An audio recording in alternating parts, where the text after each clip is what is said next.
Chiamare nilalana sarutra tany bakweto Sa Jesus itsy alafanao e Asaro tapiano na toy familatra zaka mamakinilo Sa Jesus itsy abelanao yatrasin Mafalisao Ni fitanta nanao Magisia mananyanao tupo Satsia laminao Jesusi Satsia lafano safidikwe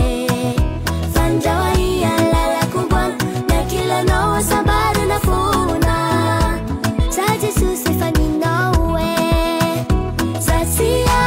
laminao Jesusi Satsia lafano safidikwe Fanjawai alalakumbwan Nakilano sabaru na funa Sa Jesusi faninawe Sama natin nga sanadya Famalamiza na zare na trouble Chimaru mitiko-tiko Sa utujuru alofo Sa chezae faninawe Satsia lamino Jesusi Satsia lafano safidikwe Fanjawai alalakumbwan Nakilano sabaru na funa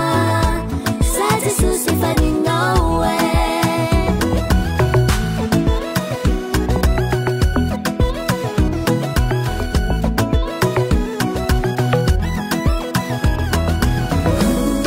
Jahin ramsha Saka-saka na tonulu amnaka Sa Jesusi sialan mawete Jamaru panarat Nifukuti mluva parasanao Hiae Satsia nino Jesusi Satsia fano Safidikwe